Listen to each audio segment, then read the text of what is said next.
Hello welcome to our channel. तो आप सभी कैसे हैं? I hope you all are so well due to blessing of your parents and elders. ये हमारा एक्सरसाइज 16C है। यहाँ पर क्वेश्चन नंबर 1 में क्या दिया हुआ है? दिए हुए फिगर में जो गिवन फिगर है इसमें ये जो डीबी डायगनल है और एसी जो डायगनल है, ये दोनों डायगनल एक दूसरे को इंटरसेक्ट कर रहा है किस पॉइंट पर? ओ पर। अब यहाँ पर डी ओ और ओ बी आपका बराबर है, ये चीज़ गिवन है। और एंड ए बी, ये वाली लाइन और ये वाली लाइन आपस में पैरेलल है। यहाँ पर पहला प्रूफ है कि एरिया ऑफ ट्रायंगल डीओसी बराबर एरिया ऑफ ट्रायंगल एओबी, यानी ये वाले डीओसी और ये वाले एरिया को आपको इक्वल प्रूफ करना है। तो देखो, ये वाले एरिया और ये वाले एरिया को तभी आप इक्वल कर दोगे जब आप ये, अगर आपने किसी तरीके से ये दोनों ट्रायंगल को कन्ग्रेंट प्रूफ कर दिया तो उस कंडीशन पर ये प्रूफ हो जाएगा कि इनका एरिया और इनका एरिया बराबर है। सबसे पहले हम ट्राई करेंगे इन दोनों को कन्ग्रेंट प्रूफ करने का, इन दोनों ट्रायंगल को। तो लिखेंगे इन ट्रायंगल, कौन सा triangle? D O C, and कौन सा triangle? D O C triangle A O B. ध्यान रहेगा, ये वाले जो एंगल दिख रहे हैं, क्योंकि ये लाइन और ये लाइन पैरेलल है और ये मान लो डीबी ट्रांसवर्सल है जो कि इस पैरेलल लाइन को कट कर रहा है, तो ये एंगल और ये एंगल आपका अल्टरनेट इंटीरियर एंगल कहलाएगा। और ये वाले एंगल और ये वाले एंगल वर्टिकली अपोजिट एंगल कहलाएगा। यानी ये दोनों ट्रायंगल जो कन्ग्रेंट होगा किस कंडीशन पर होगा? वो एंगल साइड एंगल क्राइटेरिया के मुताबिक। ठीक है, तो यहाँ पर angle C D O equal to angle A B O. यहाँ पर हम रीजन दे देंगे। रीजन क्या होगा? Alternate interior angles. उसके बाद देखा जाए तो हमारा ये वाले साइड और ये वाले साइड बराबर है, यानी डी ओ जो है वो आपका डी ओ, ये एक्चुअली इक्वल है डी ओ बराबर, यहाँ पर ध्यान रहिएगा, यहाँ पर एक्चुअली डी ओ बराबर क्या है? डी ओ बराबर ओ बी है। तो डी ओ बराबर ओ बी, ये क्या है? आपका गिवन है। ठीक है, उसके बाद ये वाले एंगल और ये वाले एंगल वर्टिकली अपोजिट एंगल है, यानी एंगल डी ओ सी बराबर है एंगल ए ओ बी। यहाँ पर रीजन लिख लीजिएगा। क्या रीजन लिखिएगा? वर्टिकली। एक्चुअली ट्राइपॉड पूरी तरह से टूट चुका है, इसलिए इसको लिखने में थोड़ा सा हमको दिक्कत हो रहा है, एक हाथ से पकड़ना पड़ता है। Opposite angles. ठीक है, अब यहाँ पर ये दोनों ट्रायंगल आपका कन्ग्रेंट हो गया। Triangle D O C is congruent to triangle A O B. यहाँ पर आप किस क्राइटेरिया पर? तो by angle side angle condition लिख लीजिएगा। अब ये वाले ट्रायंगल और ये वाले ट्रायंगल को हमने क्या कर दिया? ये वाले ट्रायंगल और ये वाले ट्रायंगल को हमने कन्ग्रेंट कर दिया। तो हम यहाँ पर कह सकते हैं कि जो इनका एरिया जो होगा, area of triangle D O C वो बराबर होगा area of triangle A O B.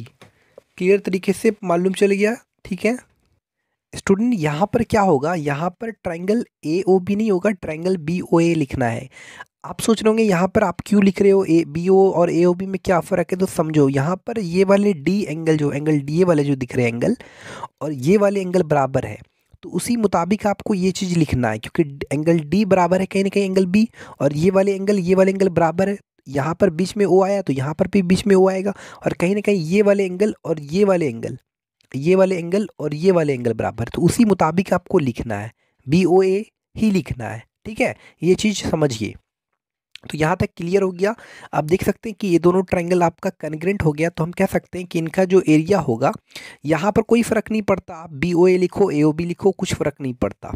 यहाँ पर ऑलरेडी गिवन था उस टाइप का, तो हमने यहाँ पर लिख दिया, तो ये चीज़ प्रूव हो गया, क्योंकि यहाँ पर ट्रायंगल को हमने कन्ग्रेंट प्रूफ कर दिया। ठीक है स्टूडेंट, एक चीज़ आप ध्यान रखिएगा, जब ये वाले ट्रायंगल और ये वाले ट्रायंगल को हमने कॉन्ग्रुएंट प्रूफ कर दिया तो इसका जो करस्पॉन्डिंग साइड्स होगा यानी सी ओ और ओ ए ये दोनों आपस में इक्वल हो जाएगा। यहाँ पर ओ सी क्या क्या ओ सी और ओ बी ये बराबर हो जाएगा।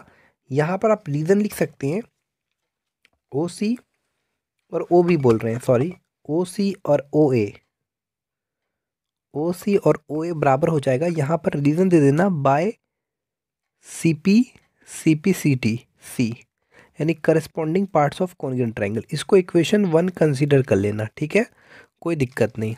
कौन सा, ये वाले ट्रायंगल और ये वाले ट्रायंगल कॉन्ग्रुएंट हो गया तो इसके ये एंगल और ये एंगल कहीं ना कहीं इक्वल, तो इस एंगल के सामने वाले ये साइड और इस एंगल के सामने वाले ये साइड यानी ओ सी और ओ ए क्या करस्पॉन्डिंग साइड है। तो जाहिर सा बात है ट्रायंगल कॉन्ग्रुएंट हो गए तो करस्पॉन्डिंग साइड यानी ओ सी बराबर हो जाएगा। इसको हमने इक्वेशन 1 कंसिडर कर लिया।